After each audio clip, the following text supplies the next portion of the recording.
I'ma give myself congratulations because I made it. I'm on a whole new dimension. These miracles on top of blessings. Tell your followers to mention.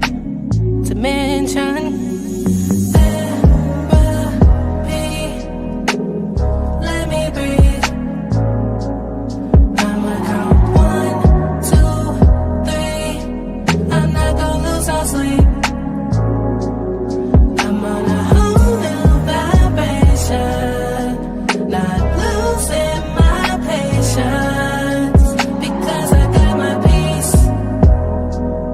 Can't nobody take from me. Therapy. Another switched up on you. The pain you thought you never get through. People change, seasons change, new levels raining all on you. It gets better from here. It gets better from here. Favor looking good on me. No pressure, it's time to seek. Therapy. Oh, it's okay to have therapy.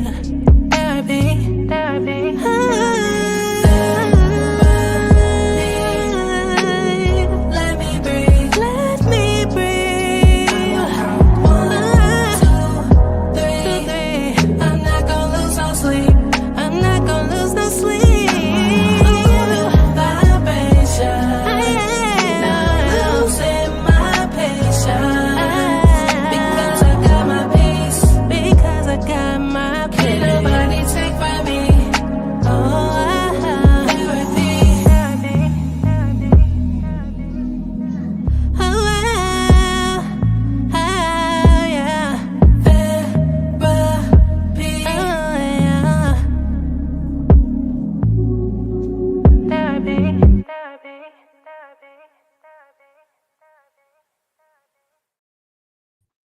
Yo, what's going on? Welcome to Man Cave Conversations, as well as the check-in. First of all, the check-in in the show, we talk about all things from a mental health point, from all things mental health from a man's point of view.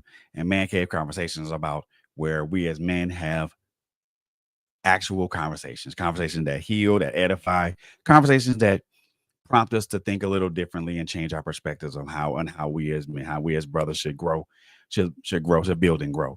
Welcome to the show. My name is Frederick Beatty, and I am glad that you guys are with me tonight. We got a special show for you tonight.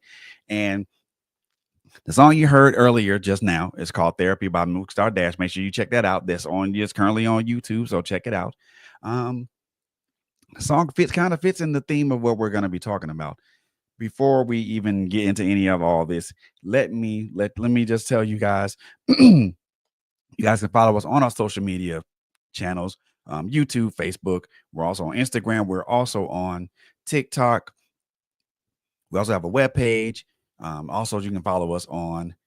We're on Rumble. We're on Rumble. I'm working on a Patreon, trying to get that settled, trying to get that taken care of here. Just taking a little bit more time than I would like, and I apologize for that. But we're on a lot of social media platforms. We're also on all audio streaming platforms, Apple Podcasts, Amazon Music, iHeartRadio, Spotify, wherever you get your audio podcast. Check us out there as well. And we just thank you guys for just tuning in and being here with us tonight. You guys could have been anywhere else, but you guys are right here rocking out with us, and I'm appreciative of that. So thank you guys very much for being here. Now, let me bring up my two guests for the night. First of all, I'm going to bring up my tag team partner. She makes her one half of the most undefeated tag teamers in podcasting. My sister, Miss LSG. What up, sis? I like that, undefeated. Talking about Willis. I like that. Yes, sir. Hey, bro. How you doing? I'm well, and better just feels better, and I celebrate better every day, and I'm standing on that. Good. Yes, sir. It's gonna be a hot one. Yeah, we plan on making it that, but we also try to make it relevant to everybday, to where where we all can find something and grow from it. And then I'm gonna bring up the third man of this tag team. this gentleman right here, I've known this gentleman for quite a while now. He's a great gentleman. I've learned a lot from just talking to him, just us sitting down and talking about this, that, and the third, but also just, you know, I love it. I love his perspectives on a lot of things. And even though they're comical, even though they're comical perspectives, they're true perspectives, and those things make sense and they're relevant. So I'm bringing my brother up, Mr. Christopher Nettles. Yeah. What's up, my man? How y'all doing tonight? Good. Good to have you, sir. Thank you for taking the time to come up and kick it with us and chop it up with us, man. I know that your perspectives are gonna on where we're about to talk about is gonna be not only interesting but also something that's also gonna be relevant to the conversation. So I appreciate you taking the time to join us in this convo. Happy to be here. Yes, sir. Yes, sir. So let me preface this with something that I want to kind of put out there before we even jump into this convo. I think, and I put this out here on Facebook on more than one occasion about hashtag healthy manhood, and and a lot of people ask me, well, what that is, what it is, what it entails, what it looks like, what it sounds like, what it feels like, what is it supposed to be? Well, this is going to be a little bit of overview of that. And this is going to be a beginning conversation to much more smaller and much more intimate conversations. Because I think the bigger conversation is we kind of want to put what it is and what it is not, and kind of put that out there, and then have those smaller conversations develop into that.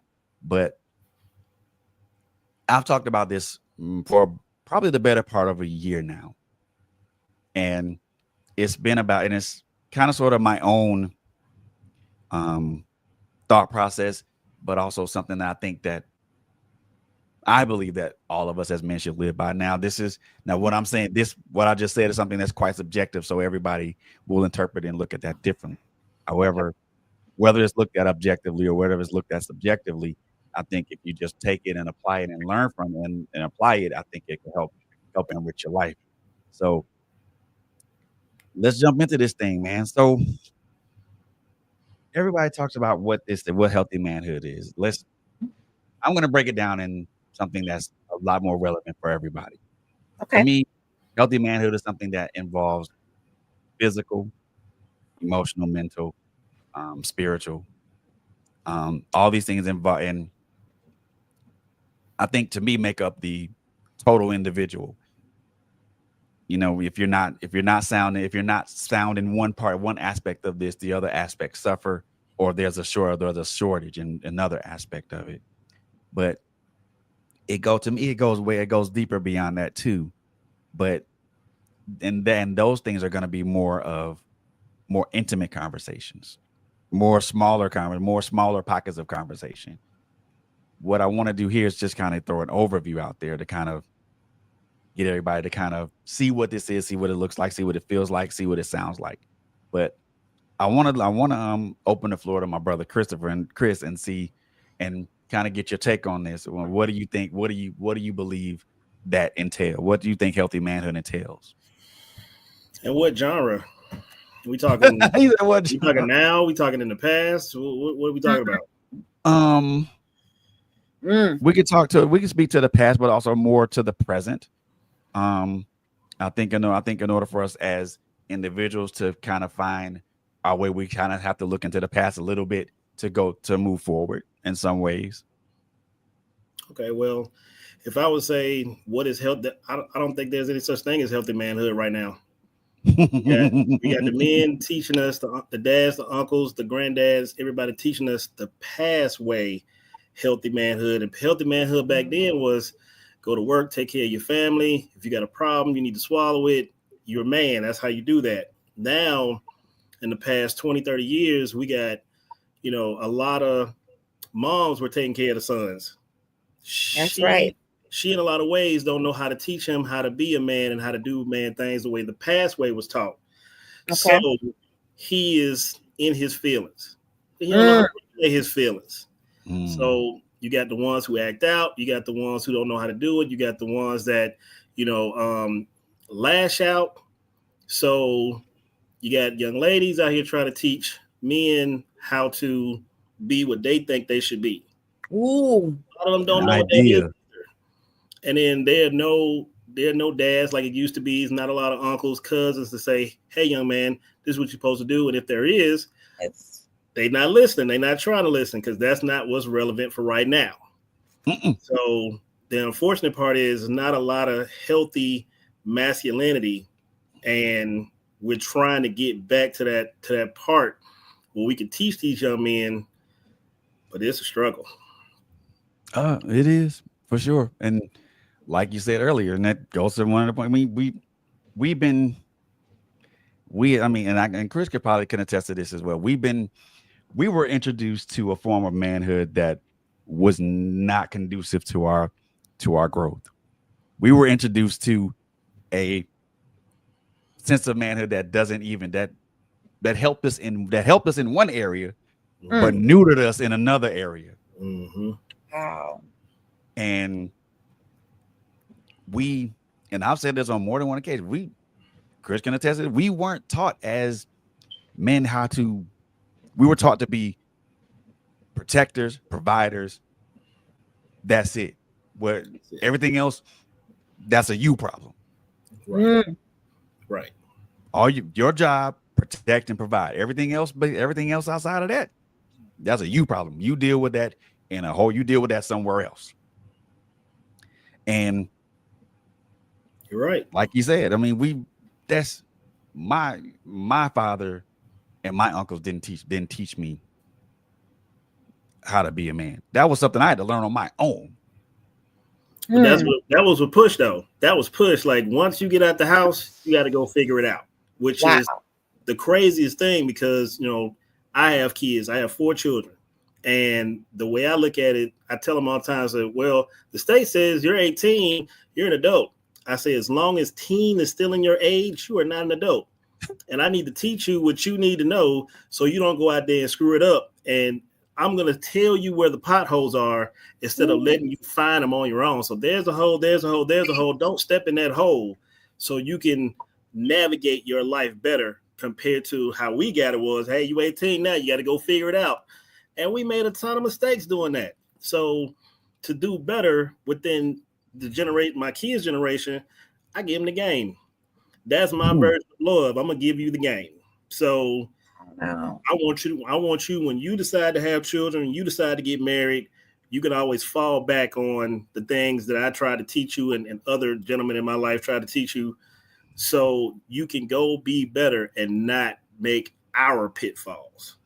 Yes. Man, bruh, let me tell you, and those pitfalls we took, them pitfalls that we took, we had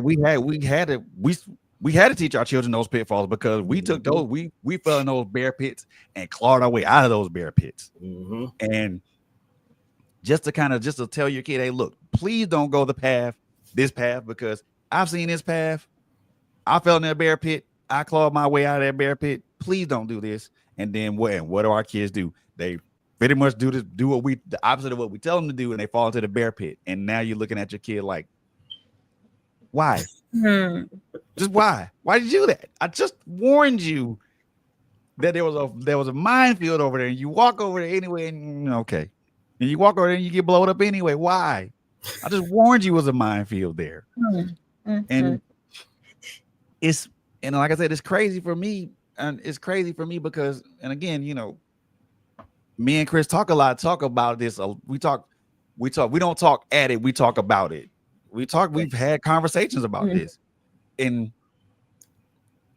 like I said, for me, I base my idea of manhood of what I saw my father do. I base my idea of manhood of what I saw my father and my uncles and my grandfather do. I saw that. That's what I base my idea of manhood off of them. A lot of it good and a whole hell of a lot of it bad too. I saw how my father and my uncles and my grandfather treated their spouses. Saw how they treated their spouses. But in the same, but also I saw they treated their spouses like they were gold and queens.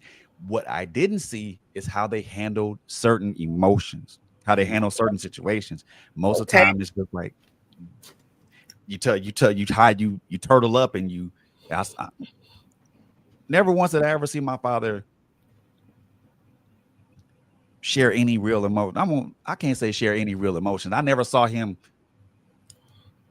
put out any type of emotions outside of happy or anything else.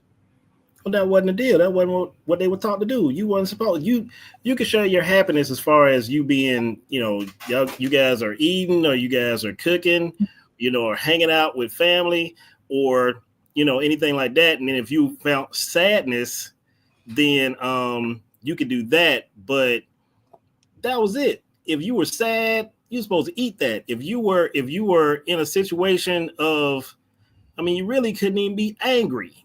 Mm-mm. You got to go in the corner and be angry.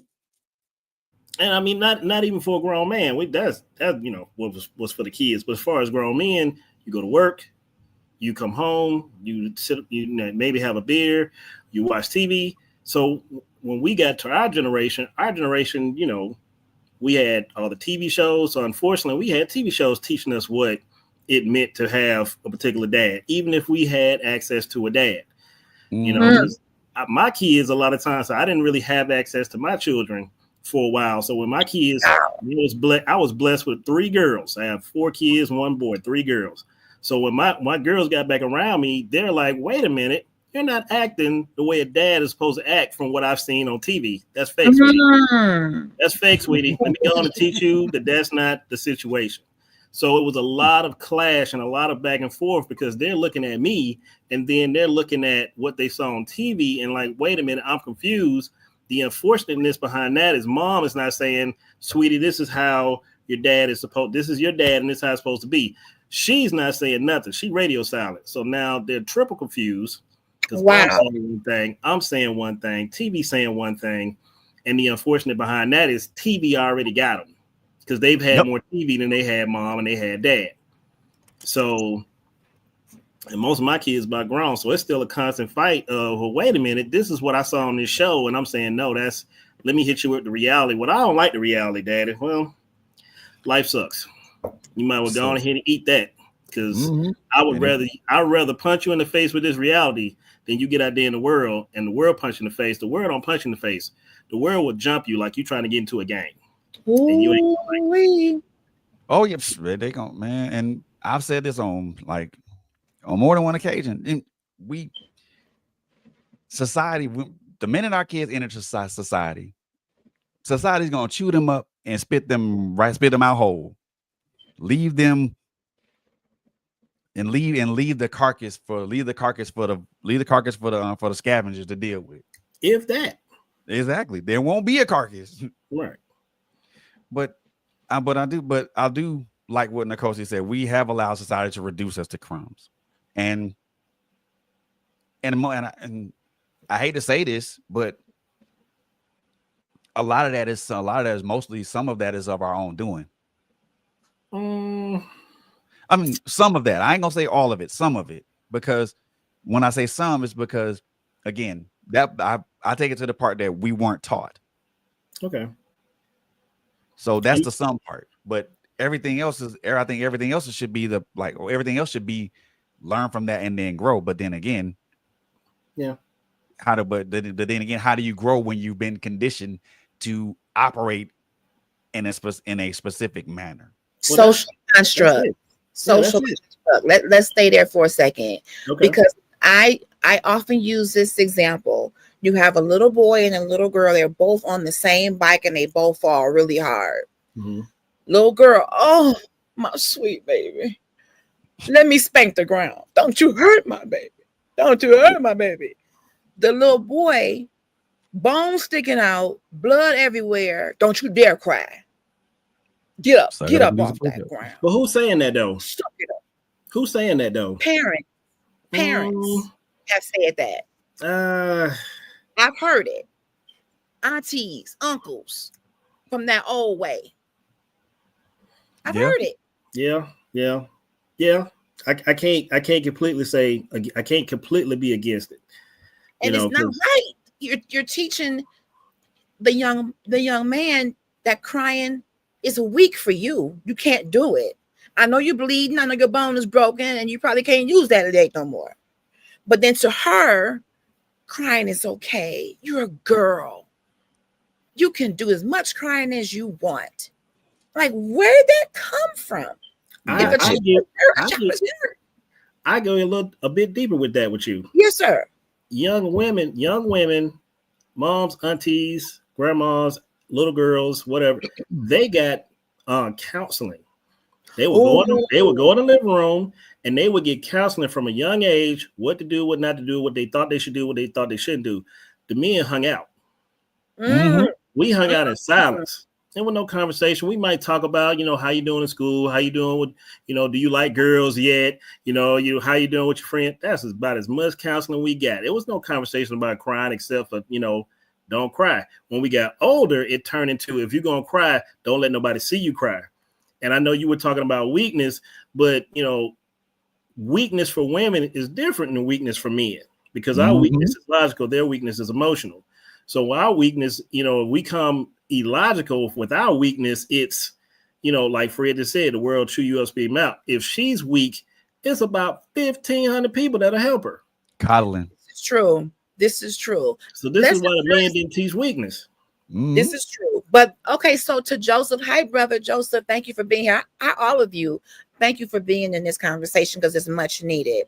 I have heard certain generation of men telling other young men not to cry. Yep. That is almost punkish. Yeah. I mean, it may not be you, brother Joseph, but I have seen that. Even our television shows have kind of given that vibe out. Don't you dare. This whole Archie Bunker, old school, kind of an attitude. But I want, and it's not all parents, it's not. But, and I don't want to say it's all one generation, but it just seems like that old way we were taught, y'all man up, grow up, man up. And unfortunately, it's taught women. I'm just gonna put this out here because we've heard it. We started saying it to y'all. Right.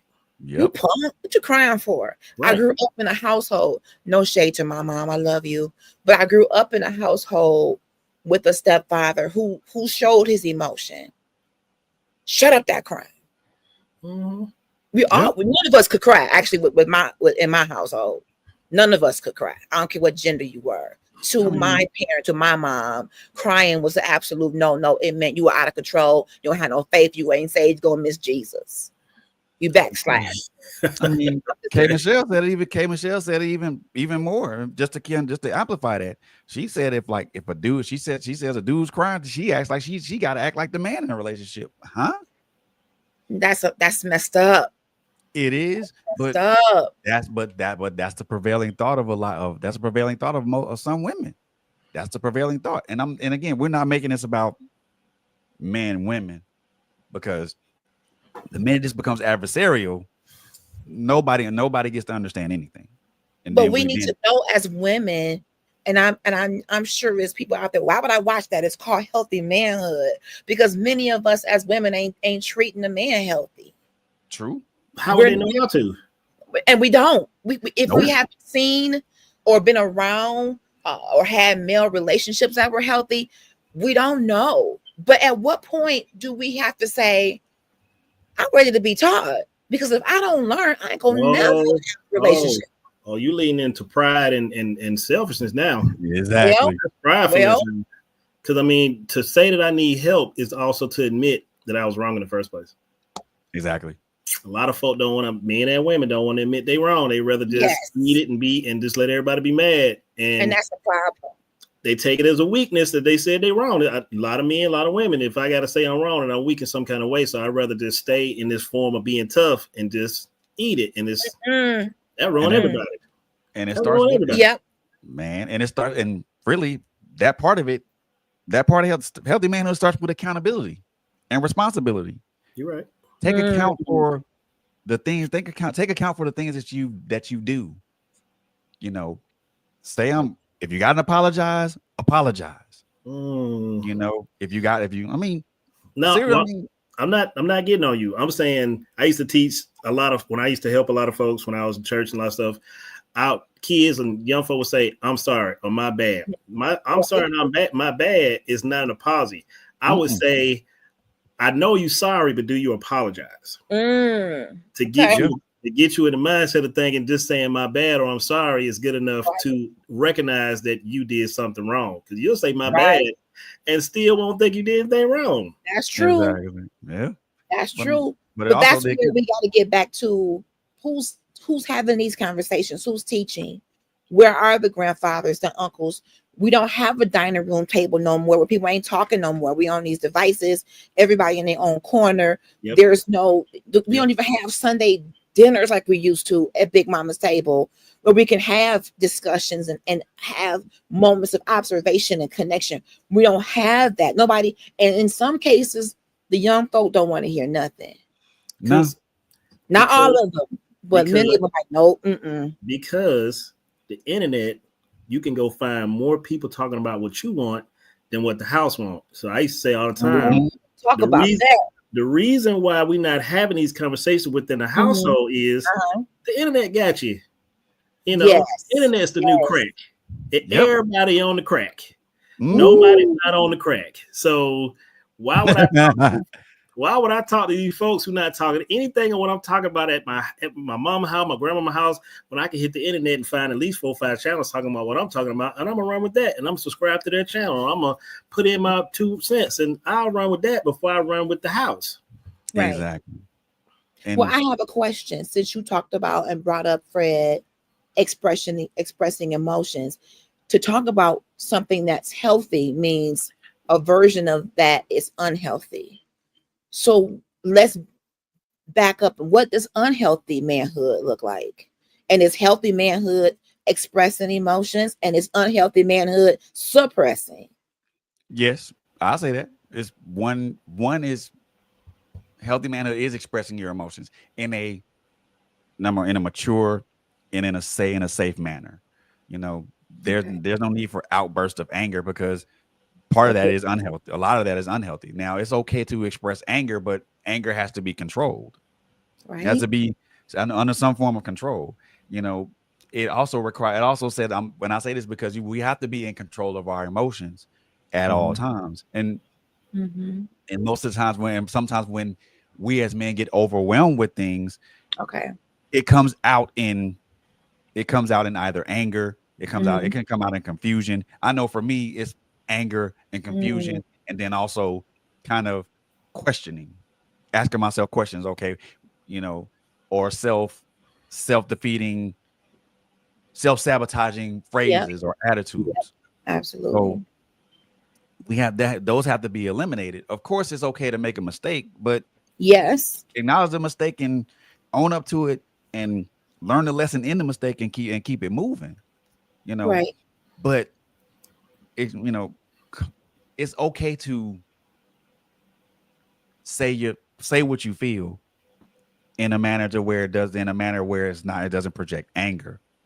Again, anger. Now, I'll say this: anger is a good tool when used properly. Okay. That's an interesting statement. No, I'm with you. Okay. Yeah. Anger is a good tool. Is it okay for a man to not be okay and still be called a man? In what regard of okay? Like mentally. Like, sometimes we think we're supposed to always have everything together. It is so nice to think. It would be so nice to think that that's a black and white situation. It's not. It's so close. And you can't, as far as a man goes, there is no he's happy or he's not happy. Like Fred just said, it's a spectrum of emotions, because we have emotions too. But again, back to what we said a minute ago, we can't share those emotions. But in our minds, we're going, okay, I need to get up today. I need to go to work today. I need to make sure the house is fed today. I need to make sure that I got gas in the car. I need to make sure all this stuff is forward movement for us. There is no, I don't feel like doing it today, and the boss getting on my nerves, and I don't feel like dealing with this stuff, and I didn't do that paperwork yesterday, and I don't want to do it today. We don't have that. We don't have that. We're not afforded that. No, not at all. If we did that, half of us which is really the biggest situation, wouldn't do anything.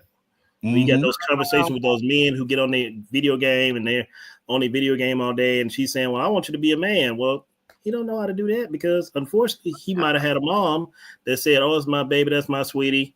He can go do that. True. And he never pulled back from that. But going back to what Fred was saying as far as with the anger, I took martial arts for a good part of my life. So our teacher, he was Korean grandmaster. He used to always say that anger is the enemy of forward movement. If you're angry, you can't think. If you're angry, you will get destroyed. If you're angry, you have to remain clear-minded. I kept that. I'm 47. I learned that back when I was 13 with him. I've kept that for those many years. Fred tell you, if folk do stuff, I'll laugh it off. I'll find humor in it. Because if I don't, then I'll probably be in somebody's jail. I got to. You got to. And maybe not a lot of gentlemen are doing that in the world, but I'm pretty sure a good bit of them has found that direction where they can, you know what? You got it, bro. You know what? I'm going to go. I'm not going to deal with you guys. Because the latter is you'll find yourself in a position you don't like. You could be shot, stabbed. You could be put in jail, prison. And then you're sitting in jail. Because jail, I'm telling you, I've sat in jail, over child support situations. So when you're in jail, all you got time to do is think. And then the first thing you do is hindsight is 2020. Why did I do that? This was stupid.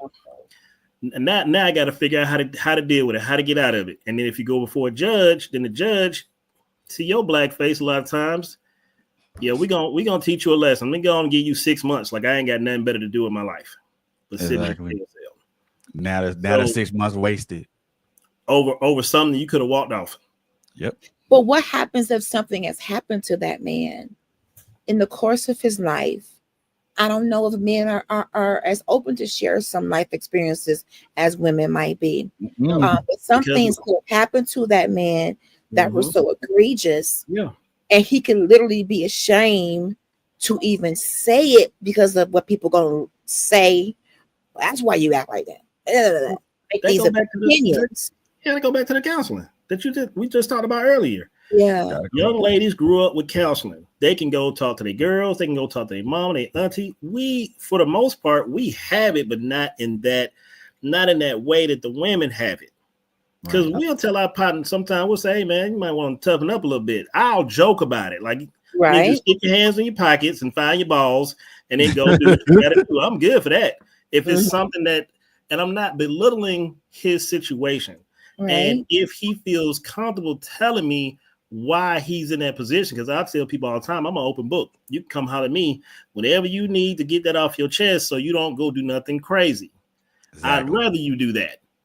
So we in a whole need to start opening up more counseling situations for our young men, our older men, because this and to go on and cap it, if we do tell our misfortunes, our pitfalls, and we do find ourselves in a position to be emotional, maybe even crying, yes, we will be deemed as weak. And just like with the women, we won't tell nobody no more. We'll ball that up and eat it until our death. That's the reality. And some of that could be the source of a lot of that anger. And I say that because some things that I have experienced in the past, where I wondered why this person was always so angry, going out in public, these outbursts, everything was an argument. And it literally made me afraid. Like one day somebody gonna try to harm us because you are lashing out. And then when I would say, and I did ask this question, and y'all can tell me if it was wrong to even ask this. What happened to you? I came out and asked. No. What happens to you that made you feel like you were either overlooked or I just want to know. Is that a wrong question? The way you said it. It's not what you said. It's how you said it. So if you say, I know you're angry. I can see it. So how about this? Get it off your chest.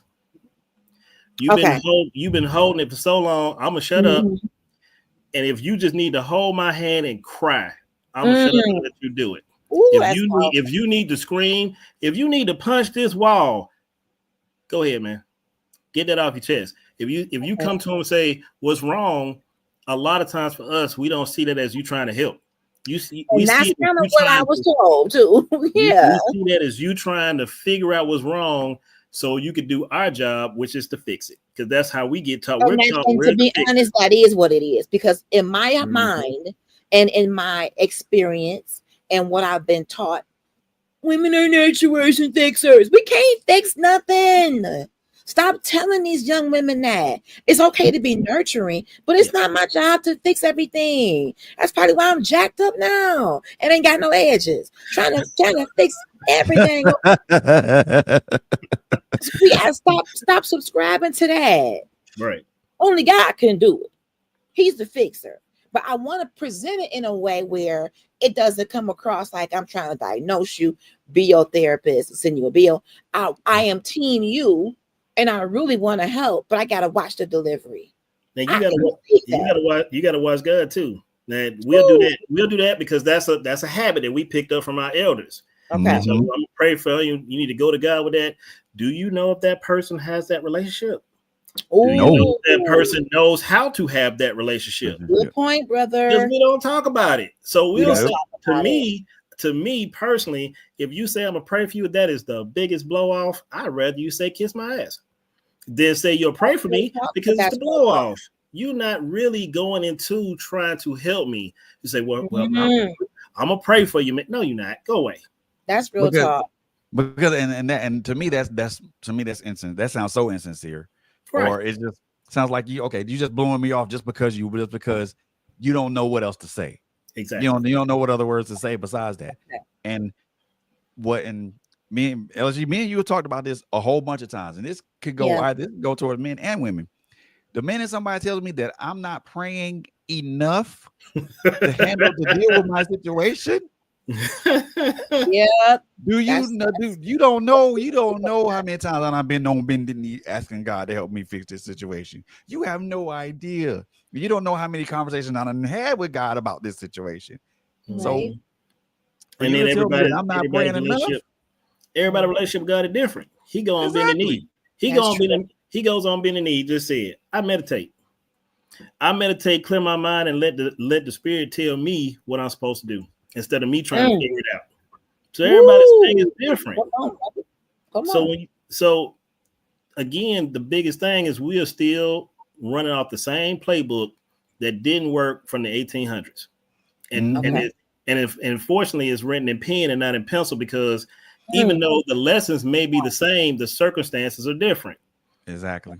Exactly. I mean, and the quarterback still getting sacked. So I mean, what you have to change up now? You got to change up your scheme. And like I said, the playbook's been the same for the longest of times, and we're still running off that same playbook.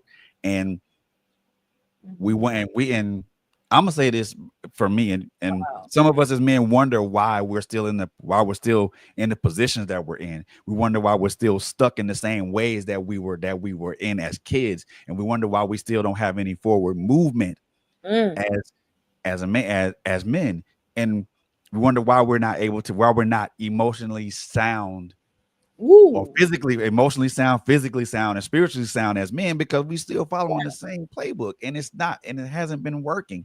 It worked for a little while, if that. Yeah, but it hasn't worked. But it hasn't worked. Who's responsible for the updates? Who's responsible for saying, "Hey, this ain't working no more"? Us. So my mother and father was supposed to teach me the game, and I took the game and teach my kids. And that's how it's supposed to go. If the game for the last 30, 40 years is go to school, get an education, go get a job, get a house, take care of family, who is to say that works for everybody? It doesn't. So if you give it the same generic, like I fix computers, and I remember when you would get a computer back in 2003, you would get Microsoft Office. One day they cut it off.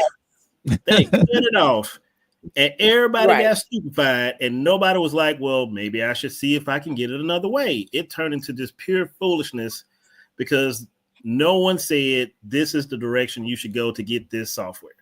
So I say that to say that, and I'm gonna put the unfortunate part in there too. Okay. When you get taught the same way everybody else get taught, then here comes the interloper, this guy. would say, "You ain't got to do that. You can go do this." Oh, you don't know what you're talking about.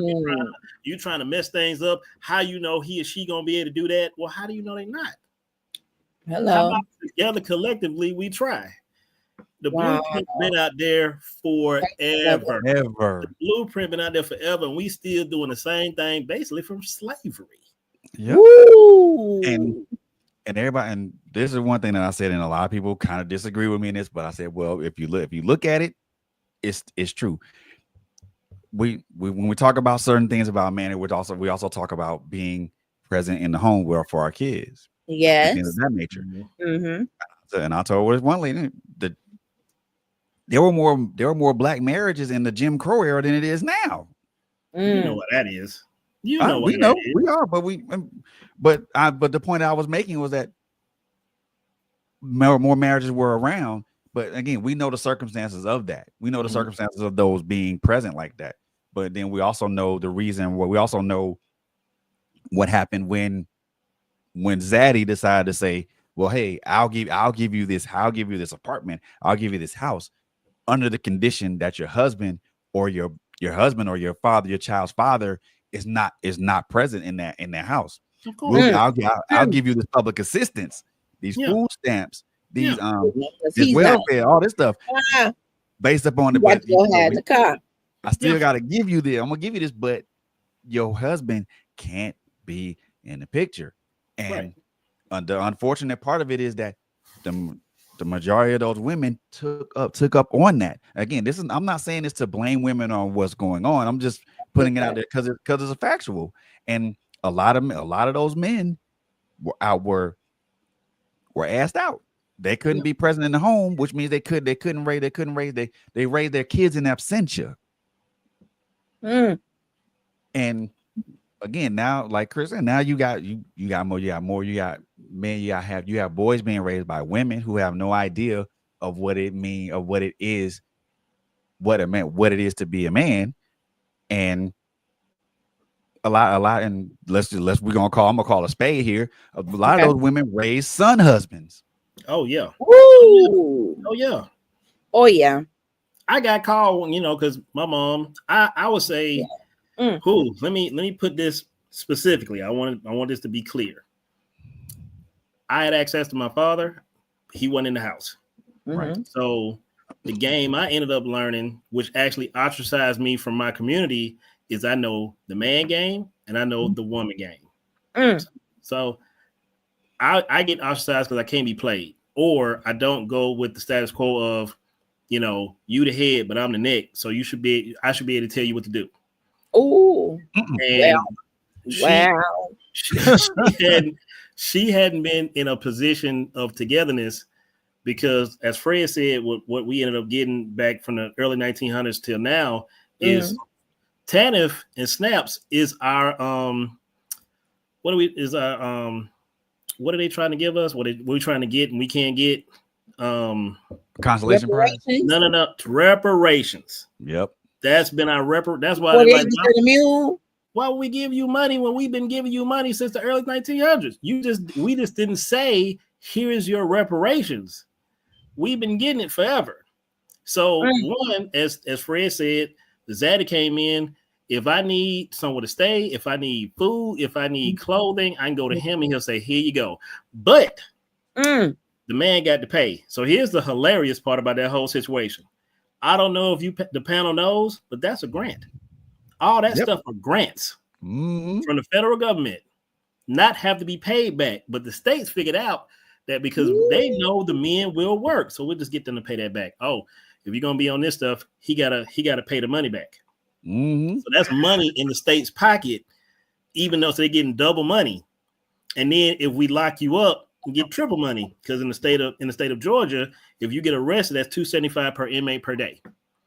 So now I'm getting $275 per inmate per day, plus I'm getting you to pay because the money don't stop running while you're in jail. So when you get out of jail, you owe even more. You got to pay. She ain't gonna pay because she in the programs. They know she will fall back to the program. She ain't got no money, or somebody will give her money. It's so deep. You ask how we fix it. I said to my daughter, it probably won't get fixed until her kids get situated. Mm. Because Right. we would have to literally be forced out of that situation, Yes. not that be the and it's I see videos every day. I tell Fred about it. I see videos every day where women are teaching other women, say, well, you get child support and you only get paid $300. I get paid $2,500, $2,800 because I got 6 kids with 6 different dudes. How come you not getting that much? Well, I go over here and I do so. And the other question before we even get into it, and I'm excuse me if I'm jumping the gun. But when they asked me, well, how come men don't want to get married? He's like, what's the purpose? I say that. What's the purpose? Really? Oh, you scared of commitment. I'm not scared of commitment. I had the same barber for the past 15 years. I like the same team for the last year. I have no commitment issues. It just don't benefit me when I know that there's a pyramid scheme. You can literally go online and see the state's pyramid scheme for if you get divorced, how the state and the city and you go against the husband to maximize the most money out of him and child support and visitation. Wow. So we would have to go back. We would have to literally go back and unteach all this stuff. But then that goes back to the early conversation we just had of would they be willing to do it? Nope. Right. I say no. I agree. It's easy right now. Because I'm on Easy Street. Why would I want to get off Easy Street? Why would I'm pressing the easy button? Why would I stop? Why would I need to stop pressing the easy button? I still say if they got their knee on your neck and they're comfortable, why would they move? Mm-hmm. And wow. and that gives them incentives to press their knee harder. Mm-hmm. And because you're not saying you hurt. Yeah. We're not saying that we hurt. We are saying we good. Because we'll say it. I'm good. I'm straight. I'm uncomfortable. Already. Yeah. Again, back in that same bear pit you was trying to get out of, and you fell right back in it. One thing I've said, and I've said this on more than one occasion, and Chris can agree, can attest with me on it. It's okay not to be okay. There it is. Right. Speak whatever you got going, speak on it. Get it off your chest.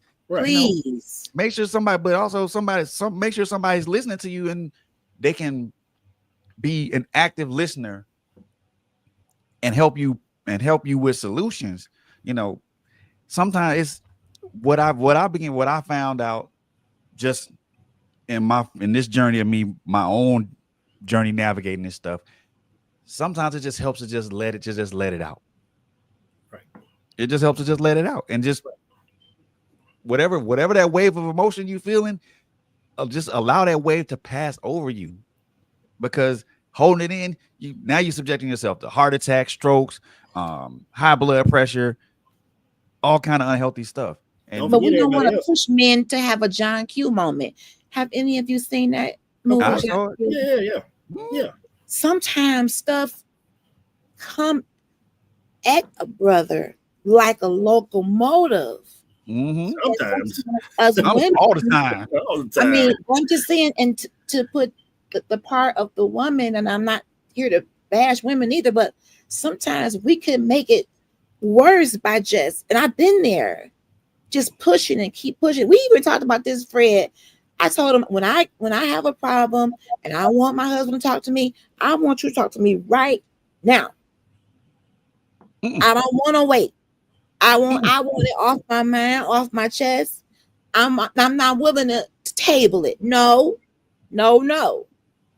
But is that fair? Maybe it's just too much for that brother in that moment. I got one for you. What you got? And I'm gonna tell you, I read the book before I saw the movie, and then when I saw it on the movie, Ghost Dog came out. That one. Yeah. So it's a Japanese proverb that says, matters of great importance to treat lightly, and matters of light importance you treat greatly. Because what happened in that moment, and you think it's this big situation, and then sometimes it don't be, but yet you done went crazy, and we got to deal with it right now. We got to talk about it, and then once you talk about it, we're like, what are we talking about? There's some trash. And then situations that seem that there's not that big a deal, you need to deal with it, because those are the ones that blow up and become big situations. So if y'all mad, take a minute. I'm like, I quickly would say when I was in a relationship back in the day, take a minute. I'm gonna go take a minute. We're gonna come back. If it's still that serious, we'll deal with it. It But don't be that it serious. don't be that serious. Many of us, I can speak for me, but sometimes we are the product of the household we lived in. Yeah. If True. you live in an environment where it was, for me, it was a lot of bickering. My mama was never happy. She fussed at my dad and she fussed at him. It was almost like the running joke of the family. Oh Lord, here she go. You know, with her husbands, just saying some of the crazy. And again, I'm not trying to be disrespectful to my mom, but No. unfortunately, this was what was taught to her daughters. Right. He could never do enough, be enough. Right. And it's like when I got my own husband, I found myself saying some of those things like, "Oh, I have to apologize. I sound like my mama. This really wasn't that deep." Right. But I made it into a mountain Mm-hmm. because that's what our life was like, a series of mountains to climb. Like Lemony Snickers, a series of unfortunate events. Yes, Sir. yes. Yes, sir. So when you grow up in the battlefield, the minefield, and it's almost like you take that to your own home because you No, don't know. almost. You took it. You took it there. Yes. Exactly. So now we got to figure out how, back up. Can we acknowledge that we both got some trauma, some stuff that we didn't seen and been through in our childhood, and we brought that into this marriage. Now we both toxic to each other. Well, you got to understand too. That's what brought a lot of us together. My Yep. first relationship was Trauma with- bonding. Right. Trauma That bonding. was my first relationship. My first relationship, we had the same trauma. And then when I got over the trauma and she hadn't, we fell off. Hey, Simone. We had nothing to compare. So Jeez. now it's like, she don't like me because we know I've dealt with that issue. That issue I had with my mother, I dealt with it. She never dealt with that issue with her mother. Now Something about the mamas. I don't know you anymore. You're not the same person. You're right. I fixed it. I'm not. You're right. I took care of it. And she's still on that stuff to this day, transferred it over to my daughter. So now my daughter is that way. Ooh. Trauma bonding. That will destroy that. I mean, it can start something, but it at the end it just destroys everything because again, like you said, Chris, one person can get over there whatever the trauma they was and overcome that trauma, but the other person doesn't get over it, and now, I don't think you care about me. I don't think you love me. Well, I'm good for the why. Why? Tell me why. Since I don't care about you no more, why? Can't tell you. The mother of my younger children, she can't tell me to this day. I said, what did I do to you that was so wrong? You know what you did. You don't know. You just angry.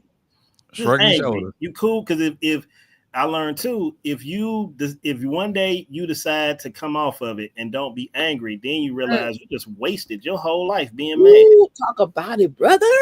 So I'm like, I'll just let you be mad and go on about my life. Exactly. But I'm happy. I'm happy too, over here. As women, we can't tell these babies relationship stuff. Is that don't bring them into that. Please don't bring them. No. That's the now we going back into like when we had the parents back in the day doing secrets.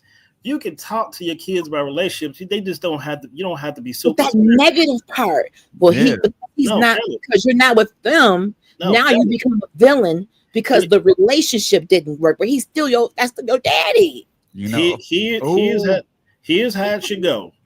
If you can't keep it because it's a part of them too. Okay. So you would have to say, I'm not happy with your dad right now, but your dad is still your dad and he still loves you. And I still love you. So now that part gets cut out. It's like I can't stand your dad, and every day I'm going to tell you how much I can't stand your dad to force you not to can't stand your dad. And then when the dad comes say, "Sweetie, why you don't like me? What's wrong? What did I do?" And they can't tell you because mom ain't told them. So you can literally say, "Sweetie, me and your dad not functioning. I still love your dad because he gave us you, but but I'm not going to take you away from your dad." So and the thing I saw through many guys I talked to, including myself, is the whole child or children were with them. So it's not that they're not angry with the child. They're not even angry with the dad. They're angry because the life just changed. And they'd Ooh. rather take that anger out on the dad and the child because they didn't even want the kid.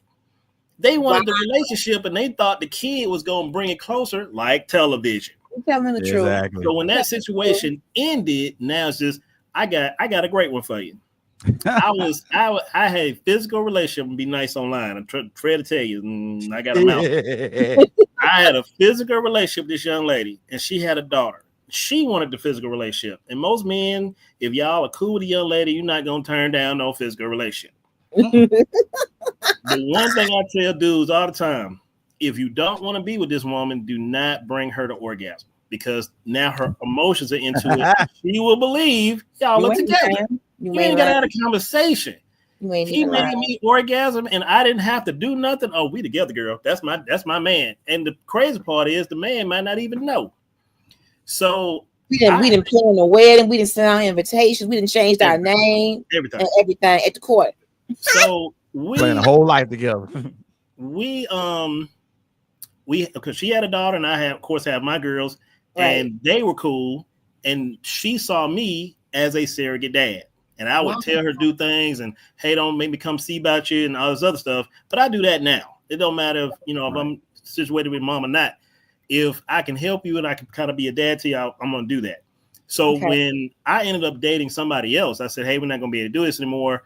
I'm gonna be in a relationship with this other young lady. She went home and told her daughter that Chris dumped me and he don't want to be your dad anymore. So when I caught up with this young lady down the line and she gave me this attitude, I had no idea why. I'm like, why are you talking to me like this?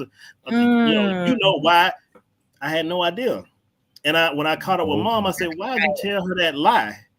And she was like, well, technically it wasn't a lie because you had dumped me, lady. We weren't even together. Come on. So how would dump you if we weren't even together? Said it was a physical relationship, and you took her to the mountaintop. Yeah, right? I tell dudes, I actually tell dudes, I said, do you want to keep her? Because they'll come to me and say, Chris, man, I like this girl. You know what I'm saying? Take her to the mountaintop. You can't get rid of her. If do you like her? Do you see yourself being married to her in the future? He's like, oh, now, pump 4 times, get off, go home. Because then she gonna hate you. And you ain't got to fight her down the line. Now, if you don't go in there and you doing 45-minute runs and you taking a Gatorade break and jumping back in, dude, y'all together. You might as well just go on and call the other girl, say it's a wrap. Basically. And whatever craziness that goes along with that. Lord, and it is craziness. I am a woman. I say all the time, you can like her, but she picks you. So that's why I used to always get mad when I hear, well, you sure know how to pick them. I don't pick nobody. Because if that's the case, I say, hey, you, shouty with the red, I like you. We together. Come on. It don't work that way. Yes, sir. So you gotta, that's another killer with us. I got my daughter, she's in love with this guy, and I'm like, y'all still in the cupcake phase. A lot of us still be in the cupcake phase planning marriages. You don't know this dude's seasons. Love. You don't know her seasons. Have you seen her angry? Have you seen her really sad? Have you seen her fix a problem? No moving in, because then that's a whole. See how they handle money when the money thing to change is strange. Well, I don't tell my girls to he wants to marry her and treat her like the 1950s. You tell her you can't work. All you're gonna do is stay home and take care of the house, take care of me, and then we have babies, take care of the babies. I'm like, girl, you don't even want to do that. Nope. You're a modern woman, and he's trying to take you back to the 50s. So I teach all my kids, you need to have 3 or 4 different things making you money, because you can't depend on no job. If you know, a lot of folks don't know this, when you sign your name at the bottom of that application, you know that big form of words, that small print is a contract. But the at-will employment part. Right. A lot of folks don't know that. At-will. A lot of folks don't know that's what that is, that you signed to it and you can't go to court and say they fired me under duress. At-will, honey. At-will. You said it was cool with it when you scribbled your name. At-will. So you need to have, and I don't believe, I don't believe in jobs. I don't believe in nothing that can fire me on a whim.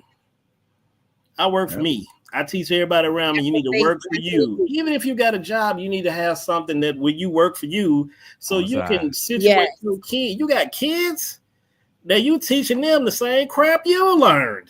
Do better. We need to do, and we can have more forums like this.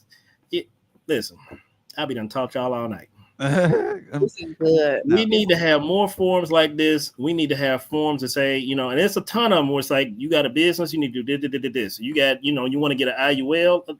I've been pushing for IUL since 2005. No one would tell me. What's the IUL? It's actually a whole life insurance policy. Okay. You put the money into the whole life, and then you can actually borrow money off of it, and you have to pay that money back, but you don't have to pay that money back. And now them things dropping 11-12%. Every bank got an IUL. Yep. So you drop your money into that bank, they making 11% off your money and giving you that one because it's 12%. So they give you, they say in your checking account you get 1% interest, and they got the 11. Yep. So it's so many things that we could do to break these cycles because it's stupid easy. It's so easy. Fred will tell you, I'm AI crazy. I wrote some books and I got some pictures. I did about 10, 15 websites, and then they got the store. But I mean, so much. There's no excuse. There's literally no excuse. You got kids, 16, 17-year-old kids out here, multi-thousandaires.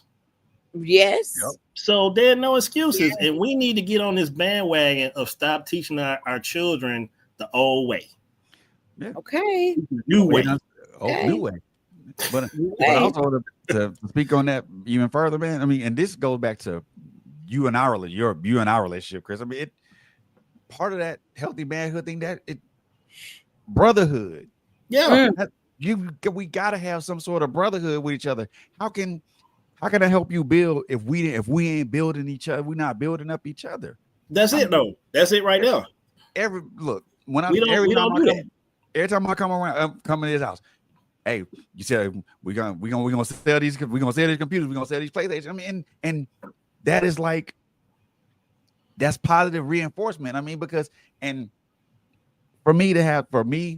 somebody who always speaks on stuff like that, and to have somebody like him and other like-minded dudes like that goes a long way to help building up, not only help me build up my wealth, but also help build up self-confidence, also build up a brotherhood with like-minded individuals. I mean, what was y'all talking about in the barbershop? That was y'all wasn't building each other up. Y'all wasn't talking about healthy manhood. No, that's just BS conversation. Yeah, we just like I've been in the beauty shop.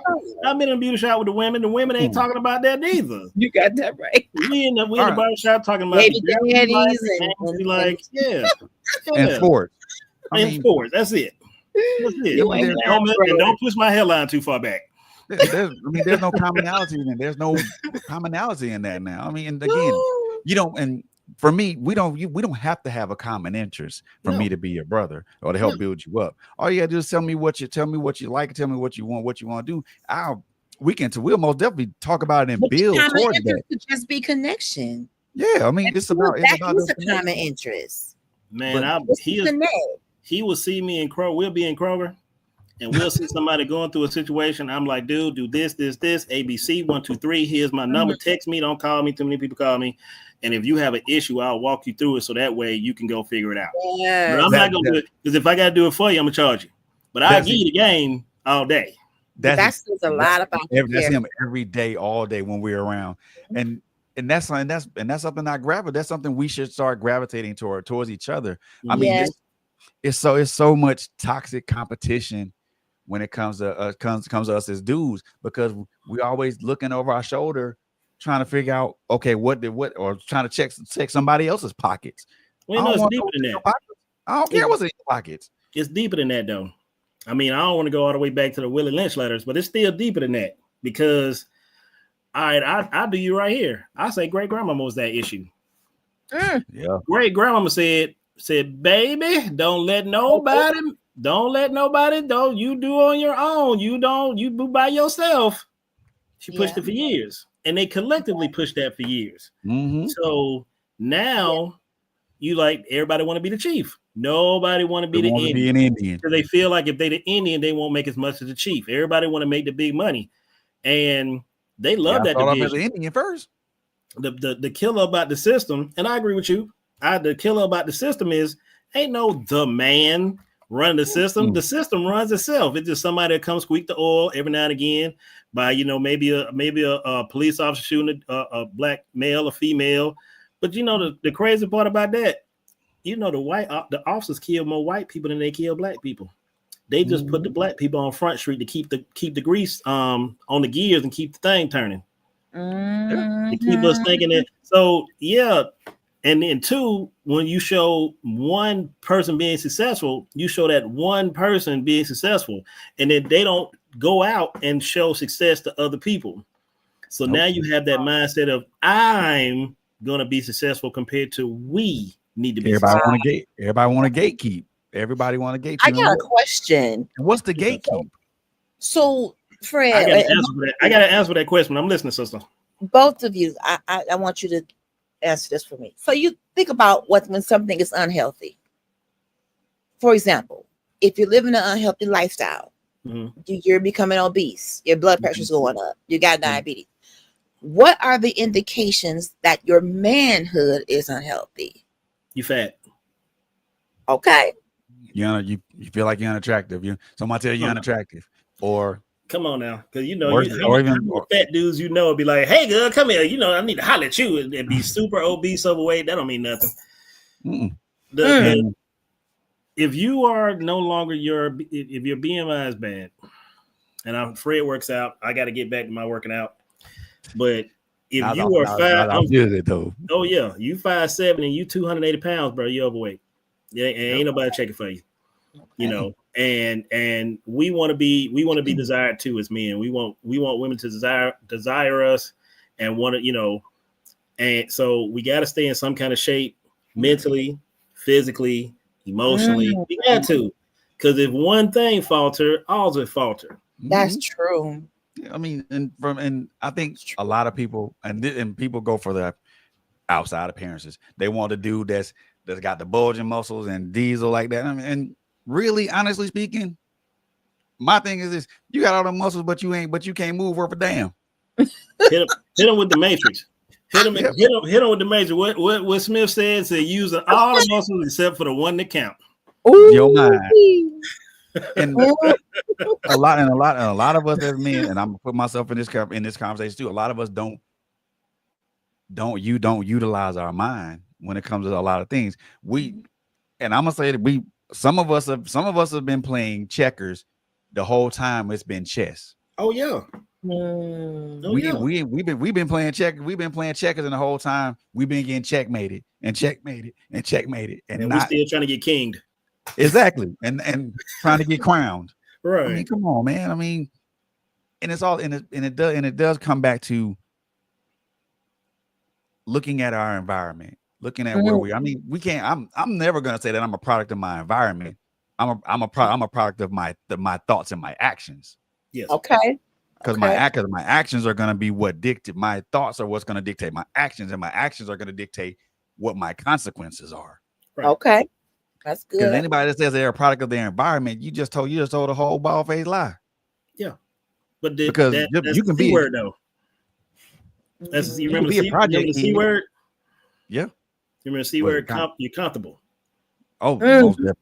You're comfortable, and a lot of us as men are comfortable in certain situations that we're in, and we got to get uncomfortable and move forward. I mean, if one thing I've learned that this man has taught me is to never be comfortable. Nope. Okay. Never be comfortable. Always find a way to move forward. You know what I'm saying? Always find a way to push past or push through. I mean, it's something that I've learned, that I've taken from my father as well, because in his older age, he's always been he's been a lot more in a teaching capacity now. You know, there are lessons I picked up from him from a kid, but those lessons hit different as an adult. Yes. But also one of the, and now this is something that I love my dad for. A lot of lessons he taught us was under the guise of sports, under the guise of being a lot of lessons I learned was being an umpire. A lot of those umpire, is, you know, I wasn't always a patient dude. I picked up patience doing that. I wasn't always a dude that listened all the time. I had to learn how to listen. Right. Had to learn how to be a people person. Had to learn how to delegate. Had to learn how to be able to use sound judgment when it came to certain things. I wasn't that person as younger because all I wanted to do was just run around and have my fun. Right. And I think that's a lot of what a lot of us as men do when in our teens and in our early 20s. And sometimes that goes into our 30s. But I want to address what Darren is saying about change always starts from within. Nothing or no one can make you change until you're ready. I'm just going to give you a transparent statement. Yeah. It is true, but as a woman, I thought I could change him. No. What I thought I needed. You're going to burn yourself out. There it is. You thought you could change him to what you needed. Did you know what you needed? I thought I did. I'm just going to be honest. All I wanted was the fairy tale. Yeah. You meet him. So he's a hard worker. He's going to provide for you. All these wonderful things. But when you meet this person, if that's not their thought process or their mindset, well, I can train them. I'm a corporate trainer. That's what I do. Well, here's one of my trainees. Ooh, there's a caveat with that one. I've always found it funny that women who work in the corporate structure in any form, it doesn't matter, whether it be blue collar, white collar, it doesn't matter. That if you're training people at your job, you think you could train your man at home. But if we try to train you, then we're against you. We're trying to control you. We're trying to take it. And it's crazy. We have to train each other. I don't know you. I have to be trained to know you. You have to be trained to know me so we can function. And then the biggest is we have to be friends first. Yes, I want to touch you in a way that's inappropriate, but we got to be friends. We can't just be that. If we start off doing that, it's gonna falter, man. It's gonna be bad. You start off taking a trip to the top of the mountain. No. Like I'll say now, if I tell young men I know, and of course, if I'm talking to a young lady, I don't even want to touch you in that regard, because if we do that first, we have no structure for the next second. Come on now. I need to know you. I need to know who you are. I need to know who I'm dealing with. I need to see the real you. Do not show up with makeup and fake eyelashes looking like cabaret fans. I need to know who you are. I don't want to see nothing from the high class places. I don't even want you in jeans and t-shirt because y'all jeans cost more than our jeans. So I'm gonna need you in some jogging pants and a toe-up t-shirt, and I just need the regular you, and we're gonna sit and talk to you. Either I get on your nerves, you're gonna get on my nerves. But then we'll figure out if we want to move forward from this situation. If we show up both as models and we go into places, the cheapest thing on the plate, $13, we playing. And then it turns into, I don't know who you are anymore. You never knew. Come on. I never knew who you were. We're playing. So, and then we put that on to the kids. The kid, I've met kids who are 12 and 13 years old talking about if he ain't got $200, $300 to take me on no date. What are you talking about? $300? That's $1 billion for you. So no, I don't want no Cheesecake Factory. What's wrong with y'all? I would back in the day. You say McDonald's. I don't eat at McDonald's. I was saying, get some sandwiches and some Kool-Aid. Not no Hawaiian punch. That's dangerous. And go sit down somewhere and talk. You seen that sugar intake for Hawaiian punch? Yeah, the Hawaiian punch sugar intake is 1 whole cup of sugar per serving. I believe it though. It's very sweet. That's classic. But then, when you look at that, I mean, because no people, there are some women who don't want that. They want the dudes that make over 100K and they want this and do stuff like that. And my thing is, and I've told this to a couple of women, I said, look, regardless of what you think, I'm still a man, regardless of what my station in life is, regardless of what I make for financially. It doesn't, that don't matter. So you can say I ain't a dude because I don't make 100K. That does not diminish who I am as a man. They ain't got nothing to do with it. You got to understand the conversation from the woman's perspective. She is looking for security. $100,000 a year sounds like security. Yes. So she's saying, well, this dude over here got $100,000 $1 million, 2, 3. You got to have that too, and because I need to make sure if I'm going to give you me for the rest of my life, that if we fall out, I need to be able to know that you can secure taking care of me like I took care of myself moving forward. So it's not that they dog you looking for an exit plan. You looking for an exit plan. But that's what mama taught. Mama taught that. So mama was the first pimp. Make sure he can get you something. Make sure he can take care of you, girl. Make sure he got a car, girl. Make sure he can go out and buy you something, girl. Shout out Dr. Dre. But what's wrong with somebody having something? Well, we talk about this too. If you coming into if I got 100 grand, what I need you for? If I make 100 grand a year, what I need you for? I don't make 100 grand a year. I don't need you. I can cook my own food. I can clean my own clothes. I can sew. I can wash. What I need you for? Who gonna give you companionship? Who gonna give you companionship and take you to the mountaintop? I'm gonna hit you with this, and you're probably not gonna like me after this. You can pay for that. You can pay for that, and it's fairly cheap. It's between $250 to $600 per session, and you're gonna pay that going on a date. So I can go pay an escort and be with her if that's what I treat. If I want physical contact, I can go pay for that and buy her meal, and I'm guaranteed to be with her that night compared to me taking this rando out, and I got to be on my game in order. Man, watch out. So you need a man with substance, because you can pay for that. Women can too. That's a good word. You need a man with substance, but you don't want a man with substance, because if you get a man with substance, that means you have to follow his direction. You don't want to follow his direction. And that man with substance is gonna make you gonna force you to be accountable. If he got substance, then he should be leading in a pretty good direction. No, she don't want it.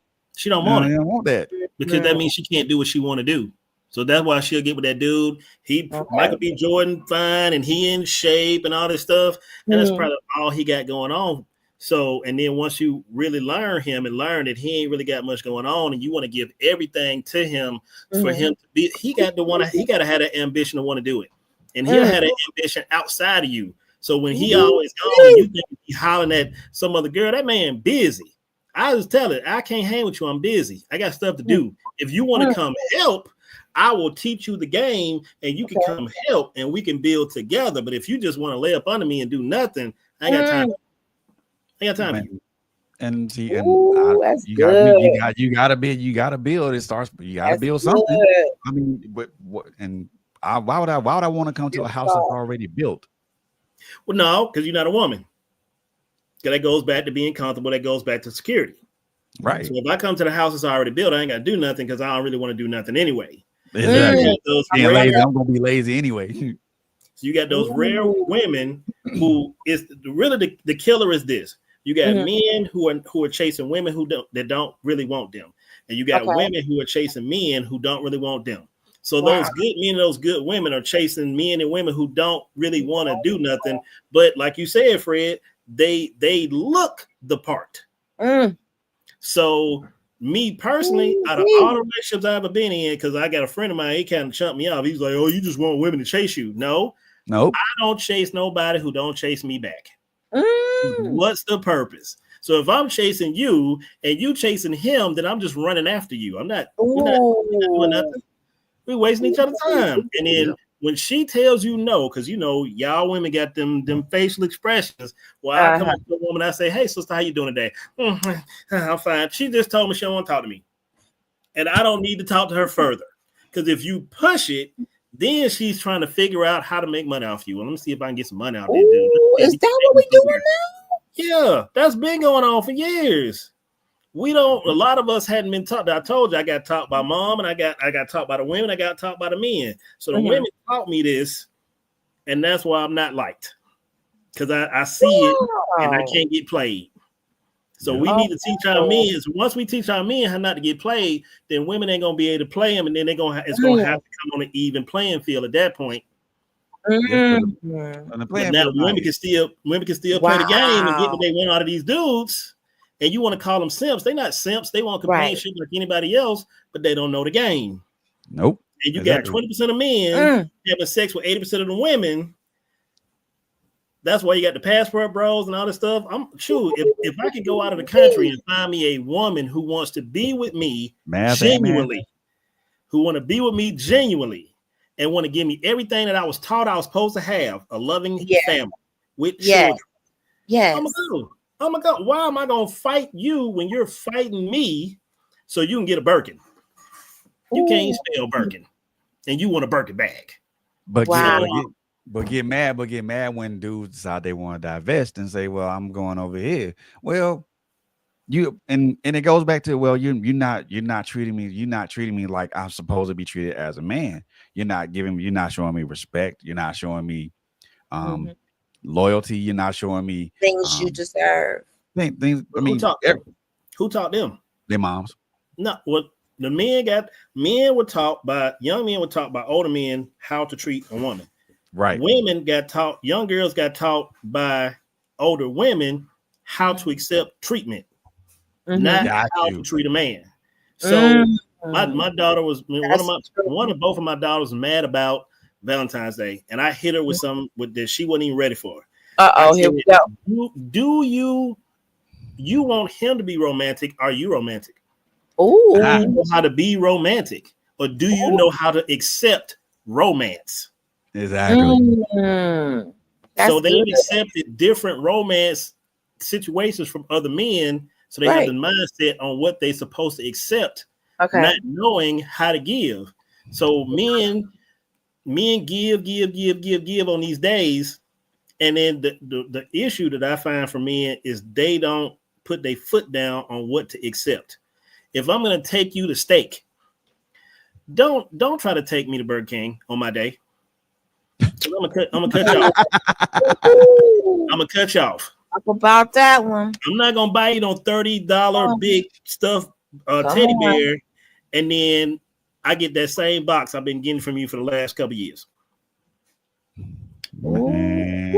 That's not right. So we gotta start drawing lines in the sand. Men and women gotta start drawing lines in the sand. What we will not accept, what we need to do better. Stick to it though, and don't take it back. Don't falter. Don't falter. That's the problem. Don't deviate. When you falter, you tell that person that's okay to do that. Yep. That's okay to treat me like that. Yep. I'm good with it. I ain't gonna be mad for about 2 hours. Come go to the mountaintop with me. Yeah. Come on. I'm mad about that too. Oh, you want to act crazy? No sex for you. Cut you off. Cut you off.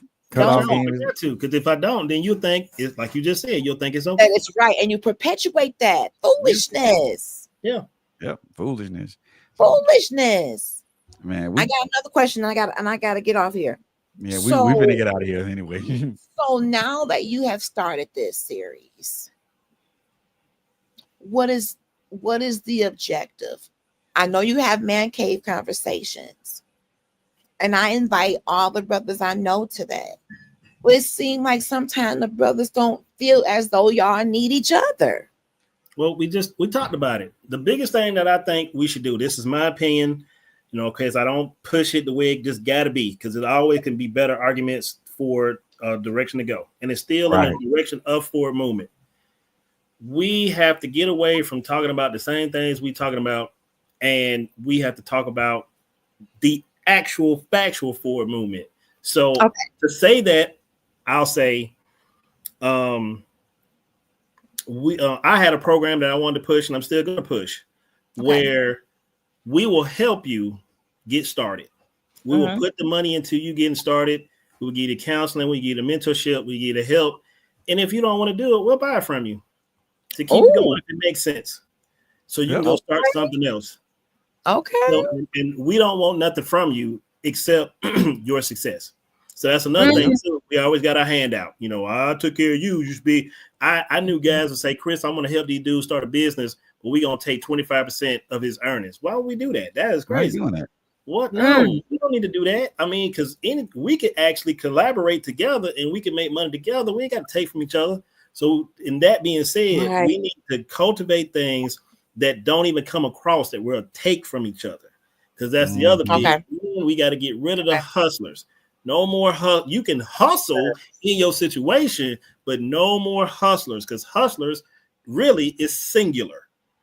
Oh, not plural. I'm hustling, Sean. I gotta get mine. You gotta get yours. And that's a crazy way to think because no other nationality think this way. You Nope. got the Mexicans come in and they done took over neighborhood in less than a year. Same for the Indians, same for the Africans. They will do. We are the only ones trying to do things singular. My God. So we got to get out of this single mindset, get into the group mindset. And again, that goes back to the machine that they keep oiling. Because if we became together, they'd be picking us off. What did Martin Luther King say before he got killed? He was marching for years. Most they did was hit him with the hose and hit him with the dog. Right. As soon as he said that we got to get away from civil rights and get into civil rights, killed him. As soon as Malcolm said we're gonna get out of the nation, we're gonna create our own nation, our own money, killed him. So they already know that if we come together and make this money, we dangerous. That's why they keep us single, keep us separate. So we gotta get out of this single mindset and get in this group mindset. For sure. Yeah. And there's so many, and besides that, so many other aspects to this, man. When we could talk about, like, I mean, I've spoken about identity and all this other crap, and I won't say crap, but it's not. Don't say that. We talked about, I mean, identity, fatherhood. I mean, all these things are relevant to us having healthy manhood, and that's what it's supposed to be. However, like you said, singular mindsets destroy. It's dangerous. They destroy collective thought processes. Right. Why can't we all build together? Well, I want to make it my own. I don't want nobody taking anything from me. I don't want that from you. I want to it's more people taking from us than it is giving. It is want to give. There's more people taking than want to give. So I heard something great today. And I know y'all see we're about to shut it down, but I heard something great today. It was like, we need to, instead for Christmas, we need to, shout out to Charleston White. He said for Christmas, we need to be more givers than takers. We need to teach our kids to give. For sure. So instead of being takers, instead of saying, what's Santa going to bring me? I want this, give, that, give. We need to be in who can we go out and feed? Who less? What can we go and do so that person who maybe is on the street, who don't know they don't have to be on the street, what can we do to make sure that they don't be on the street no more? And speaking of that, they got the thing with all the homeless. That's a hustle too, because the federal government get a state money because you got a homeless problem and ain't fixing the homeless problem. Nope. So we gotta take care of, because here's what you don't see on the street. You don't really see a lot of white folks on the street. You don't see a lot of Indian folks. You don't see no Indian folks. You don't see no Chinese folks, no Japanese, no Korean. You don't see none of them. You see the multitude of us. Yes. So we have to, and I ain't gonna say we got to figure it out, because again, like I said earlier, the blueprint out there. If you got a 501(c)(3), and I'm hoping I'm saying this correctly, 501(c)(3) is not the 501(c)(3). 501(c)(3) reports to the government. 501(c)(3) don't report to the government. You can have a nonprofit that would. You can get a clinic with a nonprofit. Blue Cross Blue Shield throw you $22 to $42 million to start a clinic. There you go. Help your black folk with the mental health. The game out there. The game is out there. We just got to do it. But this is the thing right here. Everybody want to say charge somebody because the game is supposed to be sold. No, I ain't charging. Why am I charging? Why don't I charge you for something that you can look up on Google? ChatGPT. Exactly. ChatGPT, Google, wherever you can search. Why am I charging you for something that you can look up in the search engine? Right. Right. Because Fred will tell you, I'll say I will give you the game all day long, but if I got to do the work, I got to charge you. 501(c)(3). I got to look that up too, Darren. Look it up. Yeah. So we got to get out of here, man, because I know LSU got to go. But we're gonna continue this conversation, because I hope we do. This goes. I mean, we just scratching the surface on this, because it goes way deeper than what we're talking about. This is just kind of like the surface level. There are more smaller, intimate conversations that had to be talked about too.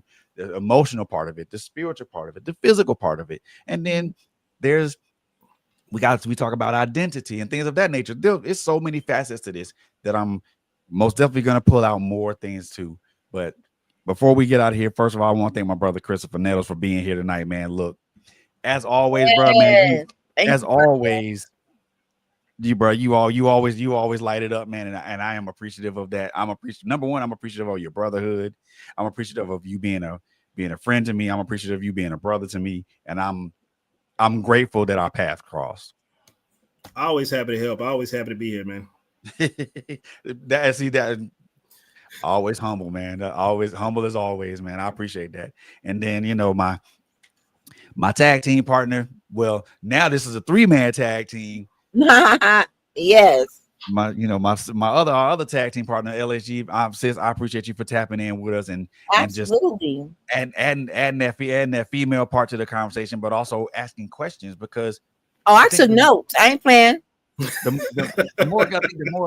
And look, ladies, I want ladies and gentlemen, brothers and sisters, I want y'all to tap in with this because this is an important conversation that we have to have, and in order for us as men to understand what healthy manhood is, we gotta explore those facets of it. We gotta explore what that is and break these facets down and to see why they're important for us to have these things, to be emotionally sound, to be physically sound, to be mentally sound, to be financially sound, to know what your identity is as a man and things of that nature. All areas covered. Yes. All areas covered.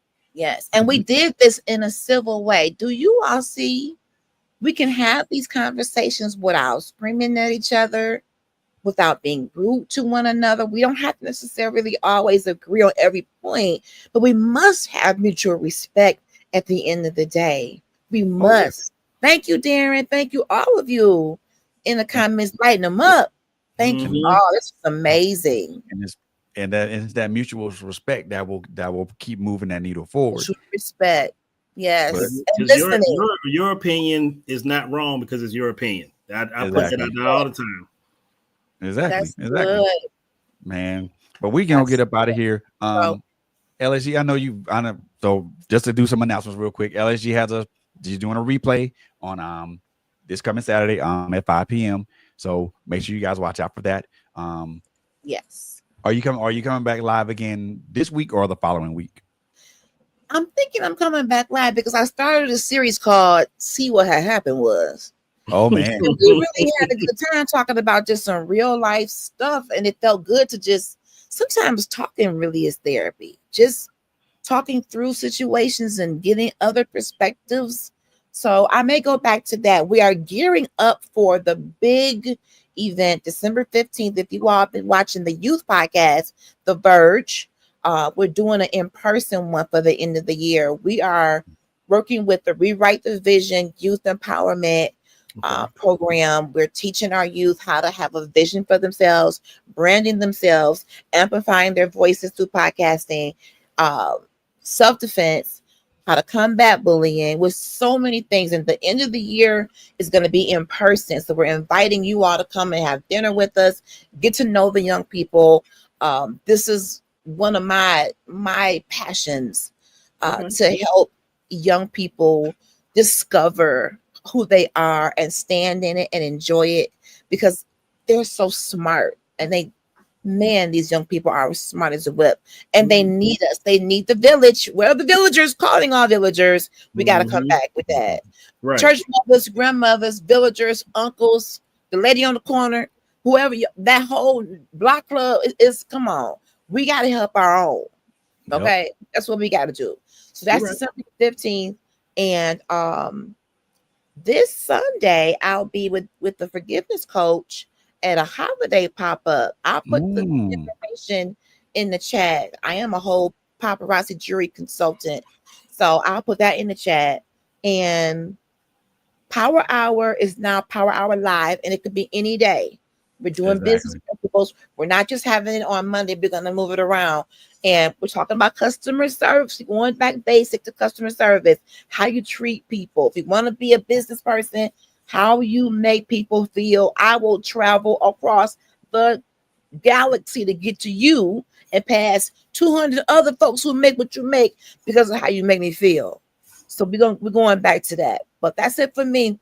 I am so grateful to have been here tonight. I've learned a lot, and I definitely want the brothers to please follow Man Cave Conversations. Since y'all ain't talk about nothing in the barbershop, y'all can do so in the Man Cave Conversations. That's just y'all. No women allowed. No women allowed. That's y'all space. I got my talking partner now. I got Chris now, so we can do that now. most definitely, Y'all most need definitely gonna be that. about Y'all need y'all space too. so Yes. so I Thank think you, so brother. I think that I'm probably gonna come on with another show, not with this subject, but I think something a little different, Okay. but something more or less kind of, this is gonna be something more random. But but the following week we most definitely gonna hit up part 2 of this, and I think part 2 is gonna be more to the emotional part of it. Okay. So we're That's gonna be gonna talk about good. the emotional part of it, because that's important, because we touched on it a little bit earlier in our Mhm. conversation. So we need to explore that more. Why is it important for us as men to acknowledge our emotions? Why is it important for us to even understand why we have emotions, and why is it important for us to kind of understand that emotional spectrum, and not Yes. be afraid of that emotional spectrum? And that's Right. where the training come from. We gotta train our people how to be better emotionally, how to handle that. Yes. Emotional And then I intelligence. think we'll be better in that regard. For sure. Absolutely. And as women, we can't use that against y'all like a predator. Once you Yep. find out that emotional part of that man, and you remember when you said, and you use it against them, and that will cause y'all to shut down. So we got to learn how to be better with that. Indeed, you want him to tell you and trust you, but how do you use that information? I'm learning a whole lot. Exactly. So with that being said, guys, we're gonna get up out of here. We hope you guys have a wonderful Wednesday evening, and you guys have a wonderful and prosperous rest of the week. We love y'all. We love y'all to life. We love y'all to live. And as I always say, when we end these things, number 1, take care of each other. Number 2, be good to each other. Number 3, we all know it's a crazy ass world out here. So please, on top of everything, just be safe out here, y'all. That's right. And safe out here. If you're somewhere where it's cold, get somewhere warm. Make sure that you love on the ones that you care about the most, and you tell them that you love them. Get you a big girl like me to keep you nice and warm. You ain't gonna be cold no more. Basically, you tell the folks that you care about you and tell them that you love them, because you never know when that your ticket or their ticket is going to be punched. So make sure that you tell them that you love them, and you tell them that often. With that note, we are out of here, and we're gonna see y'all in the next one. All right.